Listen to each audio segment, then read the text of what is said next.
اولم یر الانسان انا خلقناہ من نطفۃ فاذا هو خصیم مبین. نبی کے پاس ایک شخص جو ہے نا قبر کی بوسیدہ ہڈی لے کر آیا اور کہنے لگا اس میں جان کون ڈالے گا.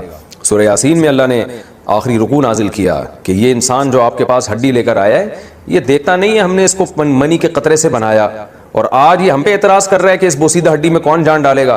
قل یحییھا الذی انشأھا اول مرہ. آپ اس سے کہتے ہیں وہی جس نے اس ہڈی کو پہلی دفعہ بنایا نا, اسی ہڈی سے پوچھیے, بتائے گی جس نے مجھے پہلی دفعہ بنایا ہے وہ مجھے دوبارہ بھی بنا سکتا ہے. تو ایسے جاندار مضامین ہیں سورہ یاسین کے, تو اس لحاظ سے اس کو دل کہہ دینے میں کوئی حرج نہیں ہے. لیکن بہرحال اس بارے میں جو روایت ہے وہ کافی ضعیف روایت ہے.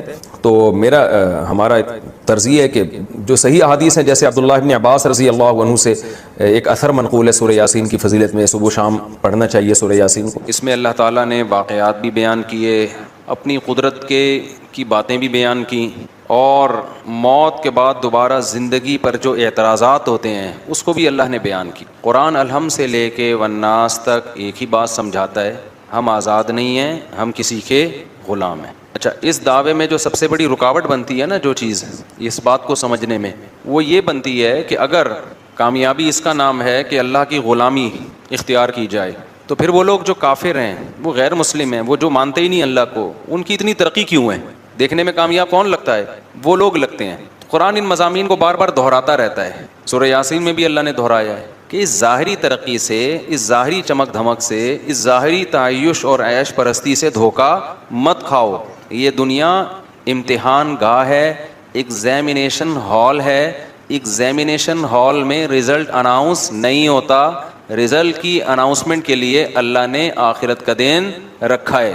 آخرت قائم ہوگی تو اس کے لیے اللہ نے عقلی دلائل بھی دی. عقلی کا مطلب وہ دلائل جو کھوپڑی میں آتے ہیں, اور نقلی دلائل کہتے ہیں جو نقل یعنی جو واقعات ہیں کہ کیسے کیسے پیغمبروں نے قوموں پہ محنت کی ہے, لیکن ان قوموں نے کیسی نالائقیاں ان کے سامنے کی اور کیسا ان کا برا انجام ہوا. تو ہم یہاں سے شروع کرتے ہیں. اللہ نے فرمایا وَاضْرِبْ لَهُمْ مَثَلًا أَصْحَابَ الْقَرْيَةِ. اے نبی آپ ان کو ایک بستی والوں کا واقعہ سنائیں.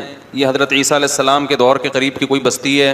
اِذْ جَاءَهَا الْمُرْسَلُونَ. ان بستی والوں کے پاس پیغمبر آئے. اللہ نے 2 پیغمبروں کو بھیجا, قوم نے انکار کیا. فَعَزَّزْنَا بِثَالِثٍ. دونوں کو اللہ نے طاقت دی تیسرے کے ذریعے بھی. 3 پیغمبر ہو گئے. بنی اسرائیل میں نا ایک وقت میں کئی پیغمبر آئے ہیں, کئی پیغمبر آئے ہیں. فقالوا انا الیکم مرسلون. کہنے لگے ہمیں کس کی, تمہاری طرف. ان پیغمبروں نے ان کو کیا کہا؟ وہ جواب میں کہنے لگے ما انتم الا بشر مثلنا. تم تو ہماری طرح کے انسان ہو. میں بار بار کہتا ہوں جتنے بھی اہل اللہ گزرے ہیں, جتنے بھی پیغمبر گزرے ہیں, جو سچی مچی کے اللہ والے تھے نا, سب کو یہی طعنے دیے گئے کہ آپ ہماری طرح کے انسان. آپ کھاتے ہیں, آپ نارمل لائف گزارتے ہیں, آپ سوتے ہیں, صبح اٹھتے ہیں اور پراٹھے کھا رہے ہیں, ٹھیک ہے نا, انڈوں پہ مرغی کو بٹھا کیوں رہے ہیں آپ, سوئمنگ کیوں کر رہے ہیں. تو بار بار بزرگی کا یہ تصور کہ وہ عجیب سی مخلوق بن کے انسان گھومنا شروع کر دے, پتہ ہی نہیں چلے یہ مریخ سے آیا ہے یا اسی زمین کی پیداوار ہے. ایسے پیر و مرشد میں نے دیکھے ہیں, اللہ کی پناہ, جس جگہ بیٹھے ہیں کئی سالوں سے وہیں بیٹھے ہوئے ہیں. پولیس آ کے اٹھاتی ہے تھوڑا سا ہل لو, اب ان کے وقار کے خلاف ہے چلنا. ایسے بیٹھے ہوئے ہیں بزرگ بن کے, شاید مر چکے ہوں, انتقال ہو گیا ہو, ویسے ہی بیٹھے ہوئے ہوں. زمین کھانا شروع کر دیتی ہے, چپک گئے اندر, پولیس بھی نہیں اٹھا سکتی ان کو. تو بزرگ کا یہ مطلب ہرگز نہیں ہے. بزرگ کسے کہتے ہیں؟ الا ان اولیاء اللہ لا خوف علیہم ولا هم يحزنون الذین آمنوا وكانوا يتقون. عقیدہ صحیح کر لو اپنا اور کبیرہ گناہوں سے توبہ کر لو, بس بزرگ بن گئے, اور کچھ کرنے کی ضرورت نہیں ہے. باقی سارے جیسے نارمل رہتے ہیں, کاروبار کرتا ہے آدمی, صبح جاتا ہے دفتر سے, گھر آ کے بیوی سے پٹتا نہیں ہے, یعنی گھر آتا ہے تھوڑا بہت بیگم سے اونچ نیچ بھی ہو جاتی ہے, کبھی محلے والوں سے, کبھی کرایہ نہیں دے رہا مالک مکان وہ کرایہ دار, تو کبھی اس سے اونچی آواز سے بات ہو گئی. تو یہ جو نارمل ہوتے ہیں نا, یہی بزرگ ہوتے ہیں. کوئی الگ سے کوئی بزرگ مخلوق, بزرگ کو کبھی کبھی غصہ بھی آتا ہے جب اس کے ساتھ کوئی بدتمیزی کرے گا تو اس کو چپیٹ بھی دیتا ہے کبھی کبھار وہ بیٹھ کے. ایسا بزرگ نہیں ہوتا کہ اتنے پولائٹ اخلاق کہ ان کے ساتھ جو مرضی کر لو ان کو غصہ نہیں آ رہا. یوٹیوب پہ ویڈیوز آ جاتی ہیں نا, کوئی چیخ رہا ہے, ابے یہ دیکھو اخلاق پہ بیانات کرتے ہیں, ابھی کیا کر رہے ہیں, یہ چیخ رہے ہیں. بھائی غلط ہو رہا ہے تو چیخے گا نہیں تو کیا کرے گا وہ. ایسا تصور بنا لیا ہے نا کہ بالکل یہ بلٹ پروف قسم کا بزرگ ہے جس پہ کسی کا اثر ہی نہیں ہوتا. بلٹ پروف ہوتی ہے نا گاڑیاں, بم کا اثر نہیں, تو ان پہ کسی کی زبان کا اثر ہی نہیں ہوگا, ان کو کبھی بھی غصہ نہیں آئے گا. ایسا بالکل بھی نہیں ہے. ہمارے جب نبی صلی اللہ علیہ وسلم کو بھی جب بہت زیادہ کوئی غلط بات ہوتی تھی, آپ کو غصہ بھی آتا تھا. ہاں بار بار غصہ آنا ہر وقت ایسے جیسے توے پہ بیٹھا ہوا ہے, یہ ٹھیک نہیں ہے. اچھا بھائی تو انہوں نے کہا آپ تو ہماری طرح کے انسان ہیں. قالوا ربنا يعلم انا الیکم لمرسلون قالوا انا تطیرنا بکم. جب بھی پیغمبروں نے جا کے دعوت دی ہے نا تو ہوا یہ کہ خوشحال قوموں میں پیغمبر گئے تو اللہ کی طرف سے ان قوموں پہ آزمائشیں آنا شروع ہوئیں, قحط سالی شروع ہو گئی کہ شاید اب یہ توجہ کریں اللہ کی طرف, ان کے مالوں کا نقصان ہونا شروع, تو انہوں نے یہ نقصان بھی پیغمبروں کے کھاتے میں ڈال دیا. معاذ اللہ تمہاری نحوست ہے, معاذ اللہ تم جب سے آئے ہو تو یہ معاملات ہو رہے ہیں. جیسے بہو جب نئی گھر میں آتی ہے اور اتفاق سے مالی اسباب کم ہو جائیں تو ساس کس پہ ڈال دیتی ہے؟ بہو کی نحوست. حالانکہ عین ممکن ہے بہو کے ساتھ ظلم کی نحوست ہو. کیا خیال ہے؟ ظلم ہو رہا ہو, اس کی وجہ سے اللہ نے مال میں برکت ختم. تو کسی کی وجہ سے کوئی نحوست نہیں ہوتی, حدیث میں صاف ہے لا طیرہ, کوئی نحوست نہیں ہے. نحوست صرف بدعمالیوں کی ہوتی ہے, اس کے علاوہ کسی چیز کی نحوست اسلام میں نہیں ہے. کوئی کالی بلی گزر گئی, کوئی کتا آ گیا, کوئی یہ ہو گیا, یہ کوئی نحوست وحوست نہیں ہوتی. نحوستیں ہوتی ہیں تو کس چیز کی بولو نا, بدعملی کی. بہو آنے سے اگر ظلم رزق گیا ہے تو اس کا مطلب اس کے ساتھ کوئی زیادتی ہو رہی ہے بہو کے ساتھ.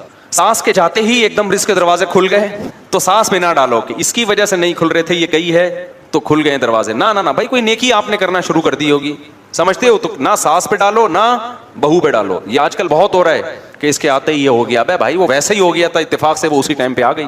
اب مجھے ایک بات بتاؤ, میں کسی کے گھر جاؤں, میں ایک جگہ کسی کے, زیادہ نہیں بتا بہت لمبا بات ہو جائے, ہم کسی کے گھر گئے اور اتفاق سے وہاں کسی کو اللہ نہ کرے اللہ نے کیا کرنٹ لگ گیا. بولے یار مفتی صاحب جب آئے تھے تو کرنٹ لگا ہے, اس سے پہلے آج تک ہمارے گھر میں کسی کو کرنٹ نہیں لگا. یہ بلی ڈالنی تھی کہ الیکٹرک والوں پر ڈالنی تھی. الیکٹریشین جو گھر میں تاریں صحیح جوڑ کے نہیں گیا اس پہ ڈالنی تھی. ماں باپ جنہوں نے بچوں کی کیئر نہیں کی ان پہ ڈالنی تھی. ڈال کس پہ دی؟ یہ مفتی صاحب آئے تھے اسی دن کرنٹ لگا ہے. او بھائی یہ اتفاق ہوتے ہیں, اس میں کسی پہ آپ بلی نہیں ڈال سکتے. حرام ہے, گناہ کبیرہ ہے, بدگمانی ہے, جائز نہیں ہے. چلو آگے. تو وہ کہنے لگے کہ آپ کی بدشگونی ہے, جب سے آپ لوگ آئے ہیں نا یہ کبھی قحط ہو رہا ہے, کبھی مال میں نقصان. حالانکہ اللہ ان کو متوجہ کر رہا ہے کہ ان کی بات مانو, لیکن انہوں نے کس پہ ڈال دیے؟ پیغمبروں پہ. ان کی وجہ سے ایسا ہو رہا ہے. تو کہنے لگے, پیغمبر نے فرمایا تمہاری نحوست تمہارے ساتھ ہے, یہ تمہاری بدعمالیوں کی نحوست ہے. وجاء من اقصى المدینة رجل یسعى. قوم کو وہ تینوں پیغمبر سمجھا رہے ہیں, قوم کی سمجھ میں نہیں آ رہا. یہ کون سا علاقہ تھا؟ تاریخ خاموش ہے. بہت سے حضرات نے کہا انطاکیہ نہیں ہے ترکی کا, جہاں بھی زلزلہ آیا ہوا ہے, اس جگہ کا واقعہ ہے. اور ایک قبر بھی تھی وہاں پہ, میں جب چند سال پہلے گیا تھا تو وہ اس شخص کی قبر بتائی جاتی ہے, من اقصى المدینة رجل یسعى. قرآن کہتا ہے شہر کے کنارے سے ایک شخص دوڑتا ہوا آیا. تو وہ جو دوڑتا ہوا شخص آیا نا, اس کی قبر بھی وہاں پر ہے. اب حقیقت ہے یا نہیں ہے, لیکن مشہور ہے کہ یہ اسی کی قبر ہے. مگر زلزلے میں وہ سب مٹی ہو گیا, وہ ساری تاریخی چیزیں ختم ہو گئی ہیں زلزلہ بھی جو انطاکیہ میں آیا. تو قرآن کہتا ہے کہ شہر کے کنارے سے ایک شخص دوڑتا ہوا آیا. قال یا قوم اتبعوا المرسلین. کہنے لگا اے میری قوم یہ پیغمبر ہیں, ان کو فالو کرو, ان کا انکار مت کرو. کیسا جذبہ تھا اس میں. اس کو جب یقین ہو گیا نا یہ پیغمبر ہیں, تو قرآن کہہ رہے ہیں وہ چلتا ہوا نہیں آیا بلکہ دوڑتا ہوا. جو مبلغ ہے نا اس میں یہ جذبہ ہونا چاہیے کہ میں جلد سے جلد اپنی قوم کو جہنم کے عذاب سے بچا لوں, اس میں تاخیر نہ کروں. اس کا یہ جذبہ تھا.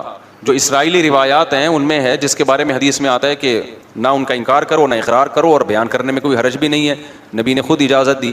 تو تورات اور انجیل میں بھی ہے نا اس طرح کے واقعات. تو حبیب نجار اس کا نام ہے. نجار کہتے ہیں بڑھئی کو, بڑھئی کا کام کیا کرتا تھا, جس کو کیا کہتے ہیں ابے آج کل انگلش میں کیا کہتے ہیں, کارپینٹر تھا, نام اس کا حبیب تھا.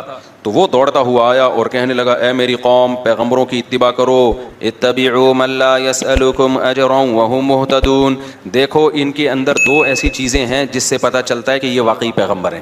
نمبر ایک, ان کی باتیں بالکل ٹھیک ہیں, یہ توحید کی دعوت دے رہے ہیں, زنا سے بچنے کی دعوت دے رہے ہیں, شراب سے بچنے کی دعوت دے رہے ہیں. اچھا ایک اور اہم پوائنٹ, بعض دفعہ باتیں تو ٹھیک ہوتی ہیں, لیکن میں بار بار ایک بیان میں کہتا ہوں نا, بیان میں ایک بات کہ بات ٹھیک ہوتی ہے لیکن اصل مقصد اپنا منجن بیچنا ہوتا ہے کہ نہیں ہوتا. جیسے بس والا جب بس میں چڑھتا ہے, بس میں جب آپ سفر کرتے ہیں, ایک بندہ چڑھتا تھا, ہمیں اب پتہ نہیں چڑھتے ہیں کہ نہیں چڑھتے, پہلے زمانے میں وہ پہلے نماز کی ترغیب دے گا, درود و سلام کا نظرانہ پیش کرے گا, پھر وغیرہ وغیرہ بہت ساری, آخر میں چندہ مانگنا شروع, یا پھر اپنی وہ ٹافی بیچنا کہ گلے کو صاف کرتی ہے, پھیپھڑوں کو آرام پہنچاتی ہے, 5 روپے کی ٹافی ہے اور ٹی بی ختم کر دے گی, پھیپھڑوں کا کینسر ختم کر دے گی. تو قیمت صرف کیا ہے؟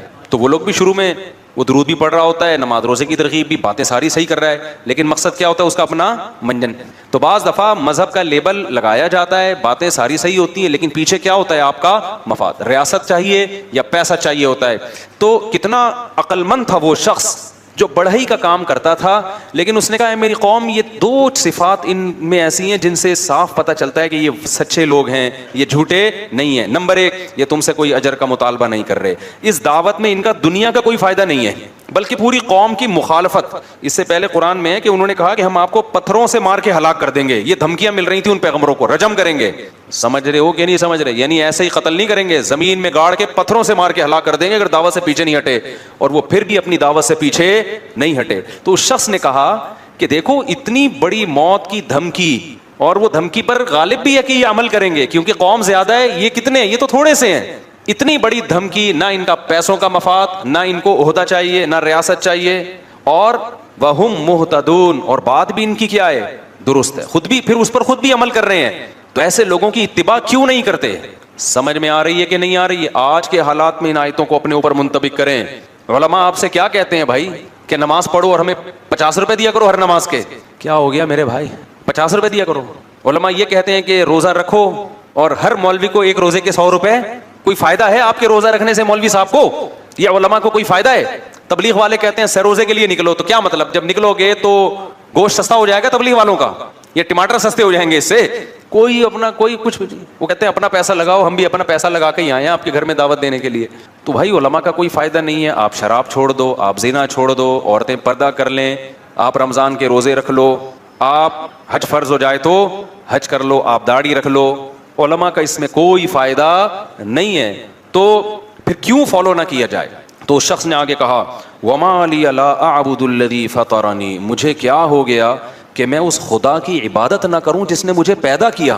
یہ پیغمبر اپنی عبادت پہ تھوڑی ہمیں لے کر آ رہے ہیں، ایک ایک لفظ جو ہے نا سمجھنے کا ہے اس سورہ یاسین کا۔ یہ پیغمبر ہمیں اپنا غلام نہیں بنا رہے، ہمیں اپنی عبادت پہ نہیں لا رہے، یہ نہیں کہہ رہے کہ ہمارے ہاتھ چوما کرو، ہمیں سجدہ کیا کرو، نا نا نا نا نا۔ یہ انٹروڈکشن کس کا کروا رہے ہیں؟ اللہ کا، جس نے پیدا کیا، کہہ رہے ہیں اس کی عبادت کرو۔ عیسائیت جو تباہ ہوئی ہے نا، اس میں ایک بڑا مسئلہ کیا ہوا؟ جب کوئی جرم کرتا پادری نے کہا میرے ہاتھ پہ آ کے توبہ کرو گے اور جرمانہ بھرو گے تو گناہ معاف ہوگا ورنہ نہیں۔ حالانکہ عیسیٰ ابن مریم کی یہ تعلیمات نہیں تھیں، عیسیٰ ابن مریم کی وہی تعلیمات تھیں جو قرآن میں ہے وَمَن يَعْمَلْ سُوءًا أَوْ يَظْلِمْ نَفْسَهُ ثُمَّ يَسْتَغْفِرِ اللَّهَ، گناہ کر کے خدا کو نہ، بھائی آپ نماز کے بعد مجھ سے ملیے گا، وہ جو بیٹھے ہوئے ہیں نا، ٹھیک ہے؟ تو گناہ کر کے اللہ نے کیا فرمایا؟ گناہ جو کرتا ہے ناراض کس کو کیا ہے؟ اللہ کو۔ تو مولوی کے ہاتھ پہ توبہ استغفار کرنے کی ضرورت نہیں ہے، گناہ کر کے ناراض کس کو کیا؟ اللہ کو۔ تو کس کے پاس جائے گا؟ اللہ کے پاس۔ تبھی ہم لوگوں سے منع کرتے ہیں بھائی اپنے گناہ کے ہمارے سامنے بیان نہ کیا کرو۔ ہاں علماء نے ایک بات لکھی ہے، کوئی گناہ اگر چھوٹ نہیں رہا نا، عادت پڑ گئی ہے، تو عادت چھڑوانے کے لیے کسی سے اصلاح لینی پڑتی ہے انسان کو۔ جیسے شراب کی عادت پڑ گئی تو آپ ڈاکٹر کو بتاتے ہو نا جی عادت پڑ گئی ہے، تو ڈاکٹر گائیڈ کرے گا بھئی یہ ہے، یہ آلٹرنیٹ ہے، ایسے کرو۔ تو ایسے ہی کسی گناہ کی عادت پڑ جائے تو کسی عالم کو اس غرض سے بتانا کہ حضرت مجبور ہو گیا ہوں، چھوٹ نہیں رہا، آپ کوئی ایسا طریقہ بتا دیں جس سے یہ گناہ چھوٹ جائے، یہ جائز عمل ہے، اس کا اس سے کوئی تعلق نہیں۔ لیکن علماء نے کہا ہے کہ وہ بھی جب بتایا جائے، جب پہلی دفعہ میں نہ بتایا جائے۔ پہلی دفعہ میں کوشش کرو خود ہی چھوڑ دو، اگر 2-3 دفعہ ہو گیا ہے پھر بتاؤ، وہ لازمی کسی سے ہدایت لو، کیونکہ اس کا مطلب آپ سے نہیں چھوٹ رہا وہ گناہ۔ تو اب آپ کو کسی مرشد سے، کسی شیخ سے، کسی مینٹور سے آپ کو پوچھنا پڑے گا کہ بھئی یہ عادت پڑ چکی ہے تو مجھے کوئی ایسا طریقہ بتائیں جس سے میری یہ عادت چھوٹ جائے۔ جیسے ہوا ہے، اور بہت سارے لوگوں کے گناہ چھوٹے ہیں جنہوں نے اہل اللہ سے تعلق قائم کیا، لیکن اصل کیا ہے؟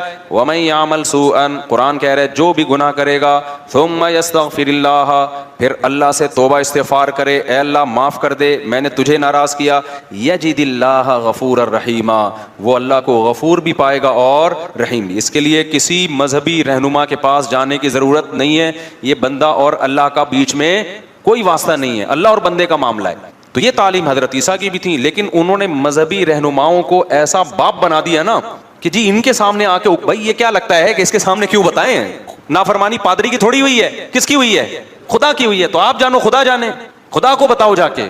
تو یہ قرآن کی تعلیمات۔ تو اس نوجوان نے کیا کہا؟ وَمَا لِيَ لَا أَعْبُدُ الَّذِي، ارے مجھے کیا ہو گیا، انداز دیکھو تبلیغ کا، مجھے کیا ہو گیا، لا اعبد الذی فطرنی، جس نے مجھے پیدا کیا، سب سے قریب ہے میرے، سب سے بڑا میرا محسن۔ ہم خود تھوڑی پیدا ہو گئے ہیں، اپنی قوم کو سمجھا رہا ہے کہ میری قوم ہم آٹومیٹکلی خود بخود پیدا نہیں ہو گئے, کوئی تو ہے نا جس نے بنایا ہے, جس نے ہمیں بنایا ہے یہ ہمیں اس کے قریب کر رہے ہیں, اس کی عبادت پہ لگا رہے ہیں.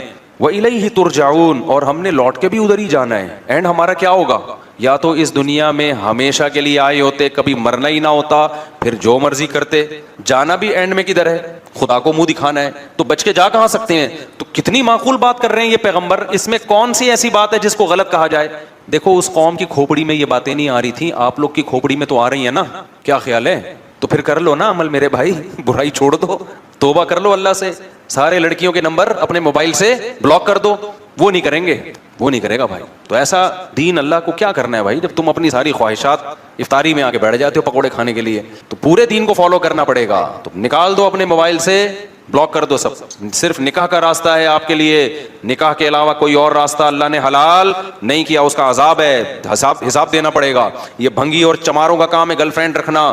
جو پیغمبر اور پیغمبروں کے طریقے کو فالو کرتے ہیں وہ بھنگیوں اور چماروں والے کام نہیں رکھتے. گدھے گھوڑوں کا کام ہے فزیکل ریلیشن.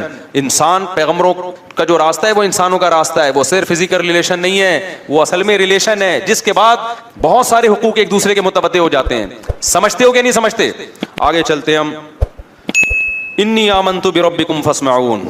تو اس شخص نے کہا کہ اے میری قوم, میں اس خدا پر, شروع میں اس نے اپنے ایمان کو ظاہر نہیں کیا, اپنے ایمان کو چھپا کے نا اپنی قوم کو دعوت دی کہ بھئی ایسے کو ہم کیوں نہ مانیں.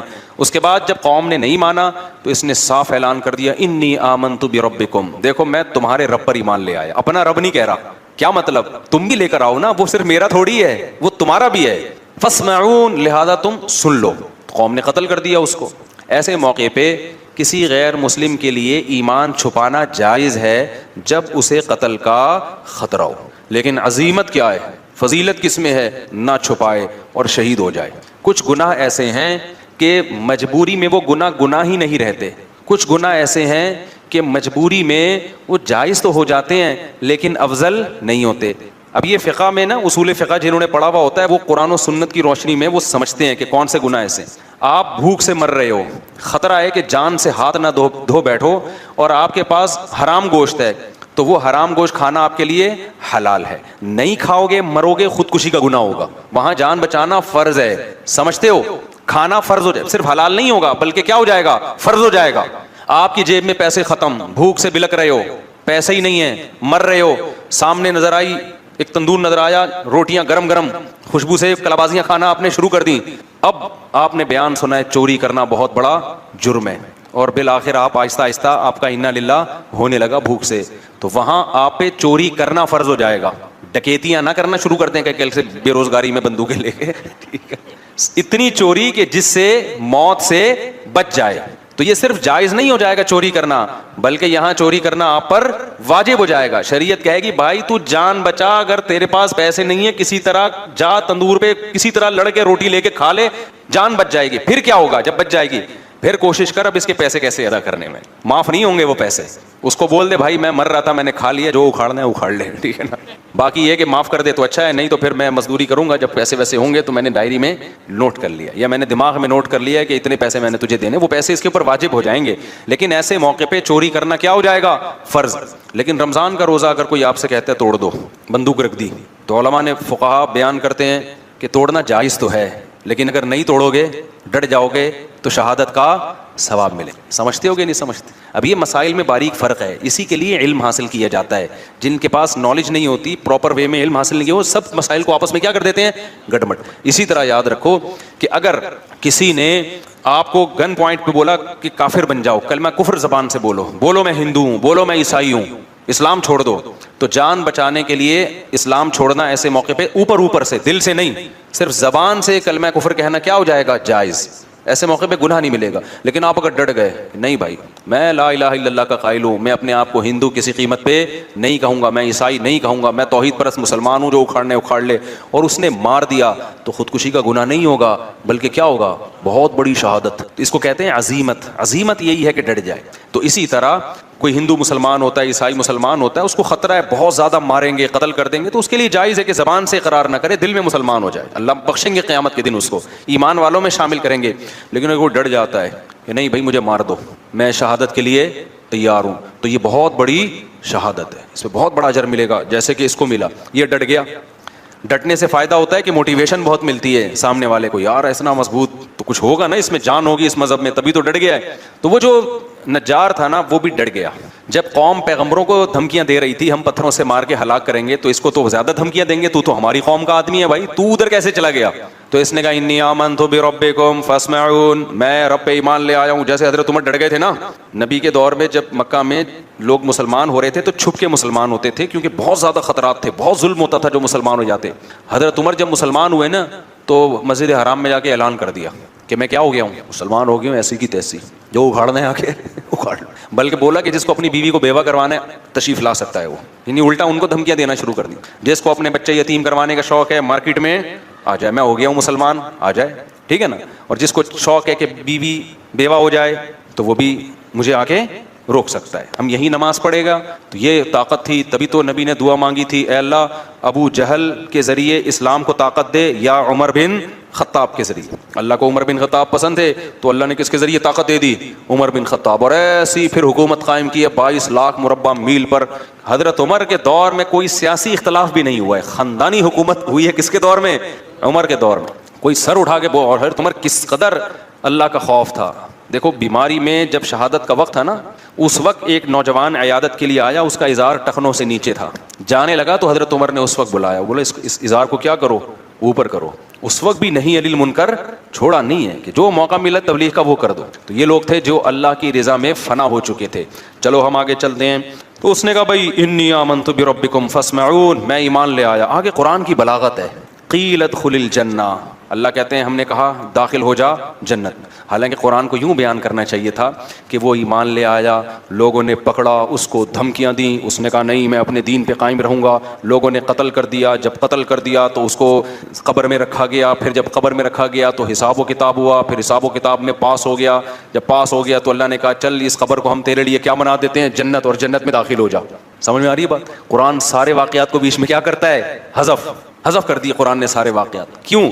جب اس نے کہا نا آمنت بربکم فاسمعون, اے لوگوں میں ایمان لے آیا, قرآن کہتا ہے جنت میں داخل. کیا مطلب؟ فوراً شہید کر دیا گیا, اور ادھر آنکھ بند ہوئی ہے, ادھر جنت کے دروازے اس کے لیے کھل گئے. اس سے پتا چلا کہ ادھر اور ادھر میں زیادہ ڈسٹینس نیک لوگوں کے لیے زیادہ ڈسٹینس نہیں ہے. اب سوال پیدا ہوتا ہے بھائی حساب تو ہوتا ہے نا. دیکھو یہاں جنت سے مراد وہ جنت نہیں ہے جو آخرت میں ملے گی, کیونکہ آخرت تو ابھی قائم ہی نہیں ہوئی نا. بھائی کیا ہو گیا, ابھی پاگل بیٹھا ہوں یہاں پہ, سمجھ میں آ رہی ہے بات؟ وہ جنت نہیں ہے, کیونکہ قیلا کا مطلب اس سے کہہ دیا گیا کہ جنت میں داخل ہو جا, حالانکہ ابھی داخل ہوا نہیں ہے. اور آگے اس کے جو الفاظ تھے وہ بھی قرآن بیان کر رہا ہے کہ جیسے ہی اس کو حکم ہوا جنت میں داخل ہو جا, اس نے کیا کہا؟ اس نے کہا کہ یا لیت قومی یعلمون, ہائے کاش میری قوم یہ منظر اپنی آنکھوں سے دیکھ لے, بما غفر لی ربی, میرے رب نے میری خطاؤں کو کیسا معاف کیا, وجعلنی من المکرمین, اور کیسا مجھے پروٹوکول مل رہا ہے یہاں پہ. تھوڑا سا فاصلہ ہے آنکھ کھلنے اور آنکھ بند ہونے کا, کاش اس جہان میں میری قوم جھانک کے دیکھ لے. اس کو بھی افسوس ہو رہا تھا نا, خیر خواہی اتنی تھی. دیکھو قوم نے قتل بھی کر دیا نا, تو بھی یہ نہیں کہہ رہا قتل ہونے کے بعد اللہ کرے یہ بھی مریں, بلکہ کہہ رہا ہے ان بے وقوفوں کو کتنی بڑی خیر سے محروم ہو رہے ہیں. ان کو نہیں پتا کہ انہوں نے مجھے قتل کر کے کیسے خوبصورت جنت میں داخلے کا ذریعہ بن گیا. اور یہ کاش آنکھ بند ہو اور یہ دیکھ لیں گے تو ایسا کبھی بھی نہیں کریں گے. لیکن اللہ اپنے اصولوں پہ کتنا مضبوط ہے, اللہ اس سے پردے نہیں اٹھاتا. اللہ کہتے ہیں آنکھ بند ہوئی تو پھر نہیں ہوگا. آنکھ جب تک کھلی ہوئی ہے نا اس وقت تک توبہ کا دروازہ کھلا ہوا ہے. آنکھ بند ہوئی یا بند ہونے کے قریب ہو گئی, آدھی کھلی ہوئی آدھی بند ہے, تب بھی توبہ کا دروازہ کیا ہے. کیونکہ جب مرنے لگتا ہے نا انسان تو آدھا برزخ میں ہوتا ہے, آدھا کہاں ہوتا ہے, اس دنیا میں ہوتا ہے. دیکھو جب ہم سوتے ہیں ایک کیفیت ہوتی ہے, پورا عالم خواب میں ہوتے ہیں. ایک وہ کیفیت ہوتی ہے اس میں ہمیں اس دنیا کا کچھ بھی پتا نہیں ہوتا, خراٹے لے کے سو رہے ہوتے ہیں نا. اس میں اگر کوئی خاتون کا شوہر دوسری شادی بھی کر لے ان کو نہیں پتا چلتا. اس میں سانس آ گئی آپ سے ملنے کے لیے, آپ کو بالکل بھی ہوش, بالکل ٹینشن ہی نہیں لیتے, آپ خراٹے لے کے سو رہے ہیں. سانس آ جائیں, سالے آ جائیں, بیٹھ کے آپ کی غیبتیں شروع کر دیں, آپ عالم خواب میں ہوتے ہو, اس دنیا میں نہیں. ایک یہ ہوتا ہے کہ پورے اس دنیا میں ہوتے ہو, پورے جاگ رہے ہوتے, کوئی غنودگی نہیں, کوئی دائیں بائیں گر نہیں رہے, وہاں کا کچھ نہیں پتا ہوتا عالم خواب کا. ایسا ہی ہے نا. لیکن ایک بیچ کی کیفیت ہوتی ہے, ابھی سونے کے قریب جا رہا ہے, کچھ یہاں سے بھی کنیکشن ہے اور کچھ خواب سے بھی ہوتا ہے نا. بیچ کی حالت میں پتہ ہی نہیں چل رہا ہوتا کم بخت جاگ رہا ہے کہ سو رہا ہے, آدھی باتیں ادھر کی کر رہا ہوتا ہے. یہ بیچ کی کیفیت ہے. بالکل موت کے وقت بھی یہی بیچ کی ایک کیفیت آتی ہے, تھوڑی دیر کے لیے میت پر جب ہم دنیا سے جاتے ہیں نا، ایک کیفیت ہوتی ہے پورے یہاں پر ہوتے ہیں اس جہان میں، وہاں سے ابھی کنیکشن بحال بولو نہیں، ایسی کنڈیشن میں توبہ قبول ہوگی. اللہ مہلت دیتا ہے، اب توبہ کر لے، اے اللہ جو کچھ ہوا معاف کر دے، اگر مجھے زندگی ملی آئندہ میں ان گناہوں کے قریب نہیں جاؤں گا، معاف کرے گا اللہ. لیکن بدبخت لوگ توبہ کرتے نہیں ہیں. کیوں؟ اللہ کے وعدوں پہ ان کو یقین ہی نہیں. کتنے کافر ہیں مرتے ہوئے ان سے کہا گیا اب تو مسلمان ہو جاؤ، انہوں نے کہا نہیں بھائی. نبی کے چچا تھے نا، ان سے کہا گیا کہ اب اسلام قبول کر لیں، انہوں نے کہا نہیں. لوگ بولیں گے کہ بھئی یہ موت کے ڈر سے باپ دادا کے دین کو قبول کر چھوڑ رہا ہے. ایک کیفیت ہوتی ہے جب آپ پورے اس جہاں میں چلے جائیں، اس وقت بھی توبہ قبول نہیں ہوتی. ایک بیچ کی کیفیت ہوتی ہے کہ آدھے یہاں ہیں اور آدھے عالم برزخ کے حالات نظر آنا شروع، اس وقت بھی توبہ قبول نہیں ہوتی. اس کو کہتے ہیں غرغرے کی کیفیت. حدیث میں آتا ہے ان اللہ یقبل توبۃ عبدہ ما لم یغرغر، اللہ اس وقت تک بندے کی توبہ قبول کرتا ہے جب تک وہ غرغرے کی کیفیت میں نہیں ہوتا. فرعون جب ڈوبنے لگا نا، غرغرے کی کیفیت میں آیا ہے، پھر توبہ قبول نہیں ہوئی ہے. تو اب یہ قرآن نے بیچ کا حصہ کیوں حذف کر دیا؟ یہ بتانے کے لیے کہ ادھر اس کی روح نکلی ہے اور ادھر اللہ نے اس کو برزخ کی جو جنت ہے، اصل جنت تو آخرت میں ہے، لیکن قبر ہی کو اور جو عالم برزخ ہے اسی کو اللہ تعالیٰ عزت کی جگہ بنا دیتے ہیں. اس آیت سے عذاب قبر اور ثواب قبر بھی ثابت ہوتا ہے.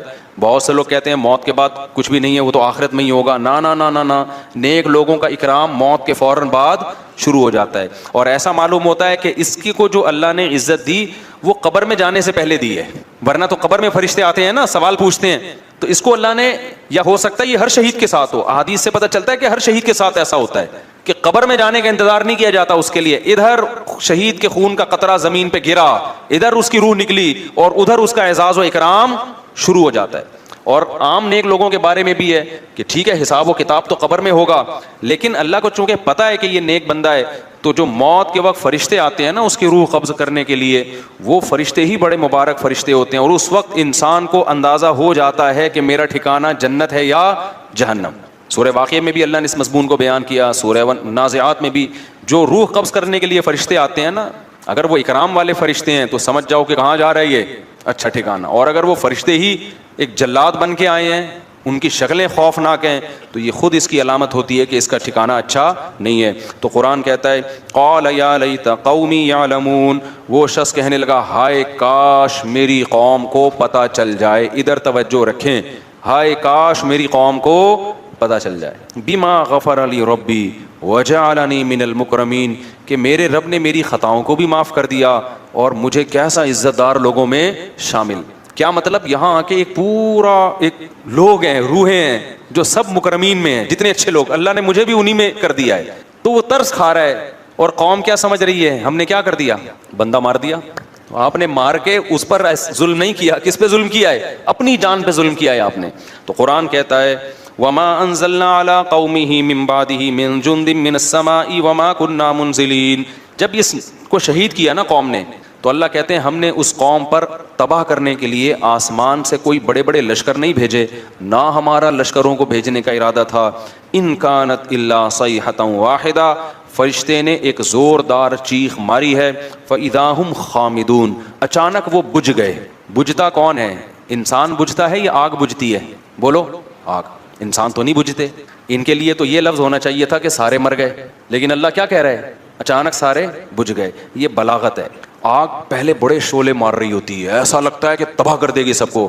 پانی ڈالو تو ایسی غائب ہوتی ہے جیسے اس کا نام و نشان تھا ہی نہیں. تو یہ بڑی طاقتور قوم تھے، بڑی باتیں کرتے تھے، ہم یہ ہیں، ہمارا یہ بزنس، ہماری یہ ترقی، ہماری یہ بلڈنگیں، ہمارے یہ جائیدادیں، ہمارا یہ کلچر، اور بڑی بڑی باتیں کی. اور اللہ نے ایک آواز دی ہے ایسے جیسے آگ کے اوپر آپ نے کیا کر دیا؟ پانی، اور سارے غائب ہو گئے، سارے مر گئے. سب طاقت اور قوت کیا ہو گئی؟ ختم. بھائی اوپر جو ہے نا بچے بہت زیادہ شور مچا رہے ہیں. جن خواتین کے بچے ہیں وہ اپنے بچوں کو کنٹرول کریں. بہت زیادہ چھوٹے بچوں کو تو مسجد میں لے کے ہی نہ آئیں. بہت زیادہ تراویح میں بہت شور شرابے کی آوازیں آ رہی ہوتی ہیں، تو کنٹرول کریں ان کو. اگر ہمارے گھر کے بچے ہیں تو بھی ان کو کان پکڑ کے گھر بھیج دیں. بعض دفعہ وہ مولوی صاحب کے کرام میں کہ جی مولوی صاحب کا بچہ ہے تو پتہ نہیں وہ اس کو کچھ کہہ ہی نہیں سکتے. تو ایسا کچھ بھی نہیں ہے. کسی کا بھی بچہ ہو شرارت کر رہا ہے تو اس کو کان سے پکڑ کے تمیز سے گھر کی طرف رخصت کر دیں اس کو. اچھا بھائی وما انزلنا ان كانت الا صيحة واحدة. آگے اللہ کہتے ہیں یا حسرة علی العباد، اللہ کہتے ہیں مجھے بندوں پر افسوس ہے. یعنی اللہ کو بھی عذاب دے کے خوشی نہیں ہوئی ہے، اچھا نہیں لگا کہ میں نے سب کو مار دیا.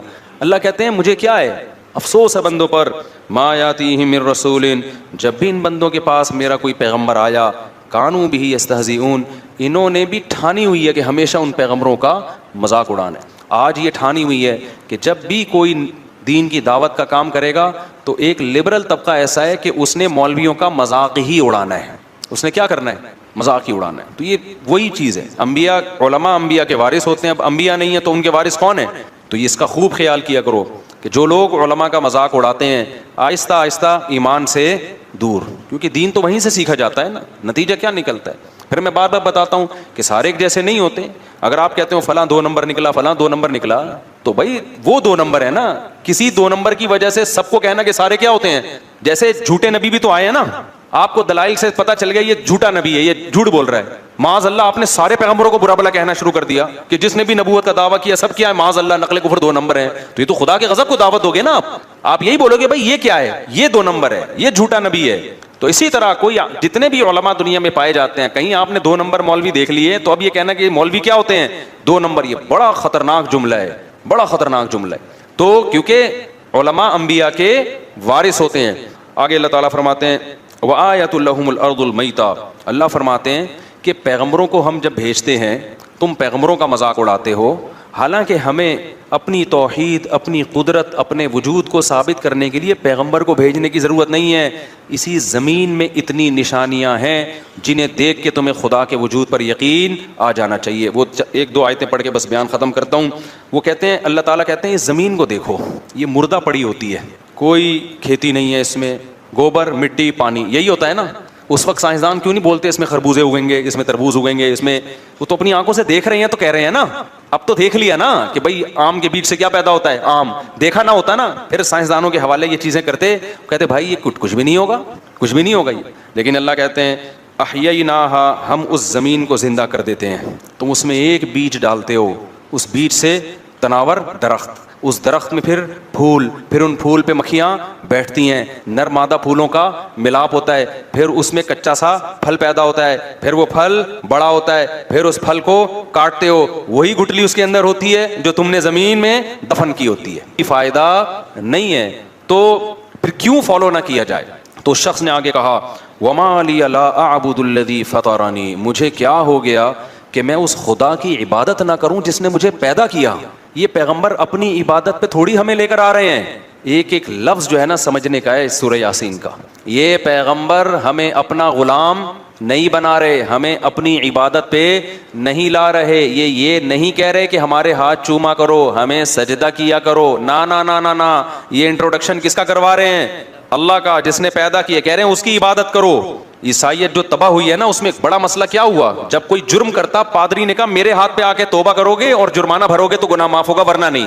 حالانکہ عیسیٰ ابن مریم کی یہ تعلیمات نہیں تھی. عیسیٰ ابن مریم کی وہی تعلیمات تھی جو قرآن میں ہے, وَمَن يَعْمَلْ سُوءًا أَوْ يَظْلِمْ نَفْسَهُ ثُمَّ يَسْتَغْفِرِ اللَّهَ, گناہ کر کے خدا کو نہ, بھائی آپ نماز کے بعد مجھ سے ملیے گا, وہ جو بیٹھے ہوئے ہیں نا, ٹھیک ہے, تو گناہ کر کے اللہ نے کیا فرمایا, گناہ جو کرتا ہے ناراض کس کو کیا ہے, اللہ کو. تو مولوی کے ہاتھ پہ توبہ استغفار کرنے کی ضرورت نہیں ہے, گناہ کر کے ناراض کس کو کیا, اللہ کو. تو کس کے پاس جائے گا, اللہ کے پاس. تبھی ہم لوگوں سے منع کرتے ہیں بھائی اپنے گناہ آگے ہمارے سامنے بیان نہ کیا کرو. ہاں علماء نے ایک بات لکھی ہے, کوئی گناہ اگر چھوٹ نہیں رہا نا, عادت پڑ گئی ہے, تو عادت چھڑوانے کے لیے کسی سے اصلاح لینی پڑتی ہے انسان کو. جیسے شراب کی عادت پڑ گئی تو آپ ڈاکٹر کو بتاتے ہو نا جی عادت پڑ گئی ہے, تو ڈاکٹر گائیڈ کرے گا بھئی یہ ہے, یہ آلٹرنیٹ ہے, ایسے کرو. تو ایسے ہی کسی گناہ کی عادت پڑ جائے تو کسی عالم کو اس غرض سے بتانا کہ حضرت مجبور ہو گیا ہوں, چھوٹ نہیں رہا, آپ کوئی ایسا طریقہ بتا دیں جس سے یہ گناہ چھوٹ جائے, یہ جائز عمل ہے, اس کا اس سے کوئی تعلق نہیں. لیکن علماء نے کہا ہے کہ وہ بھی جب بتایا جائے, جب پہلی دفعہ میں نہ بتایا جائے. پہلی دفعہ میں کوشش کرو خود ہی چھوڑ دو, اگر 2-3 دفعہ ہو گیا ہے پھر بتاؤ, وہ لازمی کسی سے ہدایت لو, کیونکہ اس کا مطلب آپ سے نہیں چھوٹ رہا وہ گناہ. تو اب آپ کو کسی مرشد سے, کسی شیخ سے, کسی مینٹور سے آپ کو پوچھنا پڑے گا کہ بھئی یہ عادت پڑ چکی ہے, تو مجھے کوئی ایسا طریقہ بتائیں جس سے میری یہ عادت چھوٹ جائے. جیسے ہوا ہے اور بہت سارے لوگوں کے گناہ چھوٹے ہیں جنہوں نے اہل اللہ سے تعلق قائم کیا. لیکن اصل کیا ہے؟ وَمَن يَعْمَلْ سُوءًا، قرآن کہہ رہے ہے جو بھی گناہ کرے گا ثُمَّ يَسْتَغْفِرِ اللَّهَ، پھر اللہ سے توبہ استغفار کرے، اے اللہ معاف کر دے، میں نے تجھے ناراض کیا، يَجِدِ اللَّهَ غَفُورًا رَحِيمًا، وہ اللہ کو غفور بھی پائے گا اور رحیم بھی. اس کے لیے کسی مذہبی رہنما کے پاس جانے کی ضرورت نہیں ہے.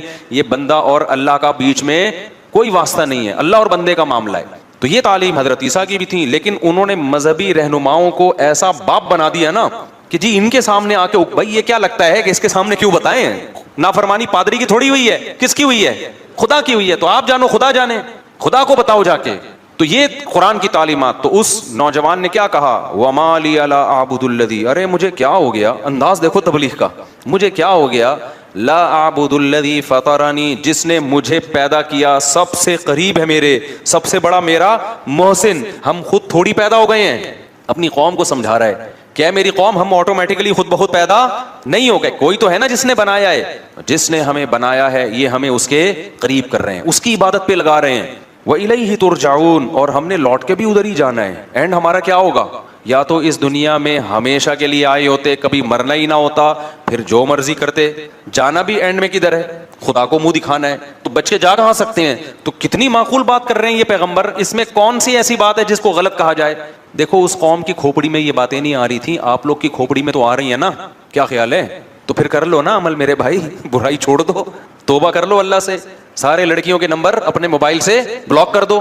وہ نہیں کریں گے، وہ نہیں کرے گا بھائی. تو ایسا دین اللہ کو کیا کرنا ہے بھائی؟ جب تم اپنی ساری خواہشات افطاری میں آ کے بیٹھ جاتے ہو پکوڑے کھانے کے لیے، تو پورے دین کو فالو کرنا پڑے گا. تو نکال دو اپنے موبائل سے، بلاک کر دو سب. صرف نکاح کا راستہ ہے آپ کے لیے، نکاح کے علاوہ کوئی اور راستہ اللہ نے حلال نہیں کیا، اس کا عذاب ہے، حساب دینا پڑے گا. یہ بھنگی اور چماروں کا کام ہے گرل فرینڈ رکھنا. جو پیغمبر اور پیغمبروں کے طریقے کو فالو کرتے ہیں وہ بھنگیوں اور چماروں والے کام نہیں رکھتے. گدھے گھوڑوں کا کام ہے فزیکل ریلیشن. انسان پیغمبروں کا جو راستہ ہے وہ انسانوں کا راستہ ہے، وہ صرف فزیکل ریلیشن نہیں ہے، وہ اصل میں ریلیشن ہے جس کے بعد بہت سارے حقوق ایک دوسرے کے متبادل ہو جاتے ہیں. سمجھتے ہو کہ نہیں سمجھتے؟ آگے چلتے ہم. انی آمنت بربکم فاسمعون. تو اس شخص نے کہا کہ اے میری قوم، میں اس خدا پر، شروع میں اس نے اپنے ایمان کو ظاہر نہیں کیا، اپنے ایمان کو چھپا کے نا اپنی قوم کو دعوت دی کہ بھئی ایسے کو ہم کیوں نہ مانیں. اس کے بعد جب قوم نے نہیں مانا تو اس نے صاف اعلان کر دیا انی آمنت بربکم، دیکھو میں تمہارے رب پر ایمان لے آیا. اپنا رب نہیں کہہ رہا. کیا مطلب؟ تم بھی لے کر آؤ نا، وہ صرف میرا تھوڑی ہے، وہ تمہارا بھی ہے. فاسمعون، لہذا تم سن لو. قوم نے قتل کر دیا اس کو.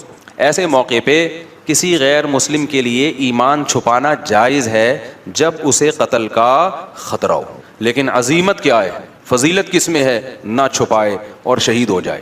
کچھ گناہ ایسے ہیں کہ مجبوری میں وہ گناہ ہی نہیں رہتے. کچھ گناہ ایسے ہیں کہ مجبوری میں وہ جائز تو ہو جاتے ہیں لیکن افضل نہیں ہوتے. اب یہ فقہ میں نا، اصول فقہ جنہوں نے پڑھا ہوا ہوتا ہے وہ قرآن و سنت کی روشنی میں وہ سمجھتے ہیں کہ کون سے گناہ ایسے. آپ بھوک سے مر رہے ہو، خطرہ ہے کہ جان سے ہاتھ نہ دھو بیٹھو، اور آپ کے پاس حرام گوشت ہے، تو وہ حرام گوشت کھانا آپ کے لیے حلال ہے. نہیں کھاؤ گے مرو گے، خودکشی کا گناہ ہوگا. وہاں جان بچانا فرض ہے، سمجھتے ہو؟ کھانا فرض ہو جائے، صرف حلال نہیں ہوگا بلکہ کیا ہو جائے گا؟ فرض ہو جائے گا. آپ کی جیب میں پیسے ختم، بھوک سے بلک رہے ہو، پیسے ہی نہیں ہے، مر رہے ہو، سامنے نظر آئی ایک تندور نظر آیا، روٹیاں گرم گرم، خوشبو سے کلابازیاں کھانا آپ نے شروع کر دی. اب آپ نے بیان سنا ہے چوری کرنا بہت بڑا جرم ہے، اور بالآخر آپ آہستہ آہستہ آپ کا انا للہ ہونے لگا بھوک سے. تو وہاں آپ پہ چوری کرنا فرض ہو جائے گا. ڈکیتیاں نہ کرنا شروع کرتے ہیں کہ کل سے بے روزگاری میں بندوقیں لے کے، ٹھیک ہے، اتنی چوری کہ جس سے موت سے بچ جائے. تو یہ صرف جائز نہیں ہو جائے گا چوری کرنا، بلکہ یہاں چوری کرنا آپ پر واجب ہو جائے گا. شریعت کہے گی بھائی تو جان بچا، اگر تیرے پاس پیسے نہیں ہے کسی طرح جا تندور پہ کسی طرح لڑ کے روٹی لے کے کھا لے، جان بچ جائے گی. پھر کیا ہوگا جب بچ جائے گی؟ پھر کوشش کر اب اس کے پیسے کیسے ادا کرنے میں. معاف نہیں ہوں گے وہ پیسے. اس کو بول دے بھائی میں مر رہا تھا، میں نے کھا لیا، جو اکھاڑنا ہے اکھاڑ لے، ٹھیک ہے نا. باقی یہ کہ معاف کر دے تو اچھا ہے، نہیں تو پھر میں مزدوری کروں گا، جب پیسے ویسے ہوں گے تو میں نے ڈائری میں نوٹ کر لیا، یا میں نے دماغ میں نوٹ کر لیا کہ اتنے پیسے میں نے تجھے دینے، وہ پیسے اس کے اوپر واجب ہو جائیں گے. لیکن ایسے موقع پہ چوری کرنا کیا ہو جائے گا؟ فرض. لیکن رمضان کا روزہ اگر کوئی آپ سے کہتا ہے توڑ دو، بندوق رکھ دی، تو علماء نے فقہا بیان کرتے ہیں کہ توڑنا جائز تو ہے لیکن اگر نہیں توڑو گے, ڈٹ جاؤ گے, تو شہادت کا ثواب ملے. سمجھتے ہو گے نہیں سمجھتے؟ اب یہ مسائل میں باریک فرق ہے, اسی کے لیے علم حاصل کیا جاتا ہے. جن کے پاس نالج نہیں ہوتی, پراپر وے میں علم حاصل نہیں کیا, وہ سب مسائل کو آپس میں کیا کر دیتے ہیں, گڑبڑ. اسی طرح یاد رکھو کہ اگر کسی نے آپ کو گن پوائنٹ پہ بولا کہ کافر بن جاؤ, کلمہ کفر زبان سے بولو, بولو میں ہندو ہوں, بولو میں عیسائی ہوں, اسلام چھوڑ دو, تو جان بچانے کے لیے اسلام چھوڑنا ایسے موقع پہ اوپر سے, دل سے نہیں, صرف زبان سے کلمہ کفر کہنا کیا ہو جائے گا, جائز. ایسے موقع پہ گناہ نہیں ملے گا. لیکن آپ اگر ڈٹ گئے, نہیں بھائی میں لا الہ الا اللہ کا قائل ہوں, میں اپنے آپ کو ہندو کسی قیمت پہ نہیں کہوں گا, میں عیسائی نہیں کہوں گا, میں توحید پرست مسلمان ہوں, جو اکھاڑنے اکھاڑ لے, اور اس نے مار دیا, تو خودکشی کا گناہ نہیں ہوگا, بلکہ کیا ہوگا, بہت بڑی شہادت. اس کو کہتے ہیں عزیمت. عزیمت یہی ہے کہ ڈٹ جائے. تو اسی طرح کوئی ہندو مسلمان ہوتا ہے, عیسائی مسلمان ہوتا ہے, اس کو خطرہ ہے بہت زیادہ, ماریں گے, قتل کر دیں گے, تو اس کے لیے جائز ہے کہ زبان سے اقرار نہ کرے, دل میں مسلمان ہو جائے. اللہ بخشیں گے قیامت کے دن, اس کو ایمان والوں میں شامل کریں گے. لیکن اگر وہ ڈر جاتا ہے کہ نہیں بھائی مجھے مار دو, میں شہادت کے لیے تیار ہوں, تو یہ بہت بڑی شہادت ہے, اس میں بہت بڑا اجر ملے گا, جیسے کہ اس کو ملا. یہ ڈٹ گیا. ڈٹنے سے فائدہ ہوتا ہے کہ موٹیویشن بہت ملتی ہے سامنے والے کو, یار ایسا مضبوط تو کچھ ہوگا نا, اس میں جان ہوگی اس مذہب میں, تبھی تو ڈٹ گیا ہے. تو وہ جو نجار تھا نا, وہ بھی ڈٹ گیا. جب قوم پیغمبروں کو دھمکیاں دے رہی تھی, ہم پتھروں سے مار کے ہلاک کریں گے, تو اس کو تو زیادہ دھمکیاں دیں گے, تو ہماری قوم کا آدمی ہے بھائی, تو ادھر کیسے چلا گیا؟ تو اس نے کہا انی آمنت بربکم فاسمعون, میں رب پہ ایمان لے آیا ہوں. جیسے حضرت عمر ڈٹ گئے تھے نا نبی کے دور میں, جب مکہ میں لوگ مسلمان ہو رہے تھے تو چھپ کے مسلمان ہوتے تھے, کیونکہ بہت زیادہ خطرات تھے, بہت ظلم ہوتا تھا جو مسلمان ہو جاتے. حضرت عمر جب مسلمان ہوئے نا, تو مسجد حرام میں جا کے اعلان کر دیا کہ میں کیا ہو گیا ہوں, مسلمان ہو گیا ہوں, ایسی کی تیسی, جو اکھاڑنا ہے آ کے اکھاڑ. بلکہ بولا کہ جس کو اپنی بیوی کو بیوہ کروانا ہے تشریف لا سکتا ہے وہ, یعنی الٹا ان کو دھمکیاں دینا شروع کر دی. جس کو اپنے بچے یتیم کروانے کا شوق ہے, مارکیٹ میں آ جائے, میں ہو گیا ہوں مسلمان, آ جائے, ٹھیک ہے نا. اور جس کو شوق ہے کہ بیوی بیوہ ہو جائے, تو وہ بھی مجھے آ کے روک سکتا ہے. ہم یہی نماز پڑھے گا. تو یہ طاقت تھی, تبھی تو نبی نے دعا مانگی تھی, اے اللہ ابو جہل کے ذریعے اسلام کو طاقت دے, یا عمر بن خطاب کے ذریعے. اللہ کو عمر بن خطاب پسند تھے, تو اللہ نے کس کے ذریعے طاقت دے دی, عمر بن خطاب. اور ایسی پھر حکومت قائم کی ہے 22 لاکھ مربع میل پر. حضرت عمر کے دور میں کوئی سیاسی اختلاف بھی نہیں ہوا ہے, خاندانی حکومت ہوئی ہے. کس کے دور میں؟ عمر کے دور میں. کوئی سر اٹھا کے حضرت عمر کس قدر اللہ کا خوف تھا. دیکھو بیماری میں جب شہادت کا وقت تھا نا, اس وقت ایک نوجوان عیادت کے لیے آیا, اس کا ازار ٹخنوں سے نیچے تھا, جانے لگا تو حضرت عمر نے اس وقت بلایا, بولا اس ازار کو کیا کرو, اوپر کرو. اس وقت بھی نہیں علی المنکر چھوڑا نہیں ہے, کہ جو موقع ملا تبلیغ کا وہ کر دو. تو یہ لوگ تھے جو اللہ کی رضا میں فنا ہو چکے تھے. چلو ہم آگے چلتے ہیں. تو اس نے کہا بھائی انی آمنت بربکم فاسمعون, میں ایمان لے آیا. آگے قرآن کی بلاغت ہے, قیل ادخل الجنہ, اللہ کہتے ہیں ہم نے کہا داخل ہو جا جنت. حالانکہ قرآن کو یوں بیان کرنا چاہیے تھا کہ وہ ایمان لے آیا, لوگوں نے پکڑا, اس کو دھمکیاں دیں, اس نے کہا نہیں میں اپنے دین پہ قائم رہوں گا. لوگوں نے قتل کر دیا, جب قتل کر دیا تو اس کو قبر میں رکھا گیا. پھر جب قبر میں رکھا گیا تو حساب و کتاب ہوا, پھر حساب و کتاب میں پاس ہو گیا. جب پاس ہو گیا تو اللہ نے کہا چل اس قبر کو ہم تیرے لیے کیا بنا دیتے ہیں, جنت, اور جنت میں داخل ہو جا. سمجھ میں آ رہی ہے بات؟ قرآن سارے واقعات کو بیچ میں کیا کرتا ہے, حذف کر دیا قرآن نے سارے واقعات. کیوں؟ جب اس نے کہا نا آمنت بربکم فاسمعون, اے لوگوں میں ایمان لے آیا, قرآن کہتا ہے جنت میں داخل. کیا مطلب؟ فوراً شہید کر دیا گیا, اور ادھر آنکھ بند ہوئی ہے, ادھر جنت کے دروازے اس کے لیے کھل گئے. اس سے پتہ چلا کہ ادھر اور ادھر میں زیادہ ڈسٹینس نیک لوگوں کے لیے زیادہ ڈسٹینس نہیں ہے. اب سوال پیدا ہوتا ہے بھائی حساب تو ہوتا ہے نا. دیکھو یہاں جنت سے مراد وہ جنت نہیں ہے جو آخرت میں ملے گی, کیونکہ آخرت تو ابھی قائم ہی نہیں ہوئی نا. ابے کیا ہو گیا, ابے پاگل بیٹھا ہوں گے سمجھ میں آ رہی ہے بات؟ وہ جنت نہیں ہے, کیونکہ قیلا کا مطلب اس سے کہہ دیا گیا کہ جنت میں داخل ہو جا, حالانکہ ابھی داخل ہوا نہیں ہے. اور آگے اس کے جو الفاظ تھے وہ بھی قرآن بیان کر رہا ہے کہ جیسے ہی اس کو حکم ہوا جنت میں داخل ہو جا, اس نے کیا کہا, اس نے کہا کہ یا لیت قومی یعلمون, ہائے کاش میری قوم یہ منظر اپنی آنکھوں سے دیکھ لے, بما غفر لی ربی, میرے رب نے میری خطاؤں کو کیسا معاف کیا, وجعلنی من المکرمین, اور کیسا مجھے پروٹوکول مل رہا ہے یہاں پہ.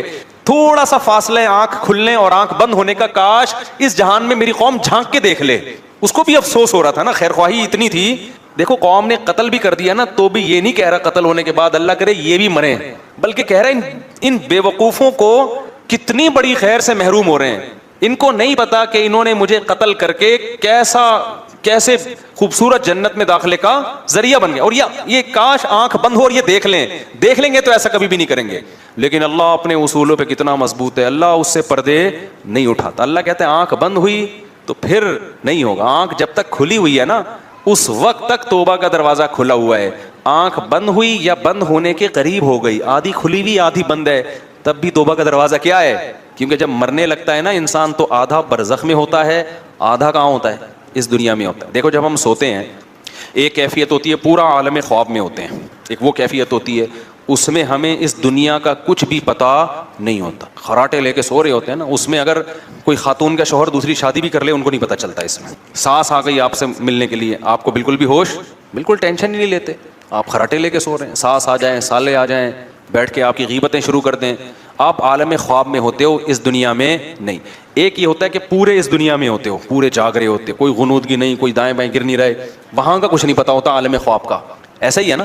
لیکن ایک بیچ کی کیفیت ہوتی ہے, ابھی سونے کے قریب جا رہا ہے, کچھ یہاں سے بھی کنیکشن ہے اور کچھ خواب سے بھی ہوتا ہے نا. بیچ کی حالت میں پتہ ہی نہیں چل رہا ہوتا کم بخت جاگ رہا ہے کہ سو رہا ہے, آدھی آدھی باتیں ادھر کی کر رہا ہوتا ہے. یہ بیچ کی کیفیت ہے.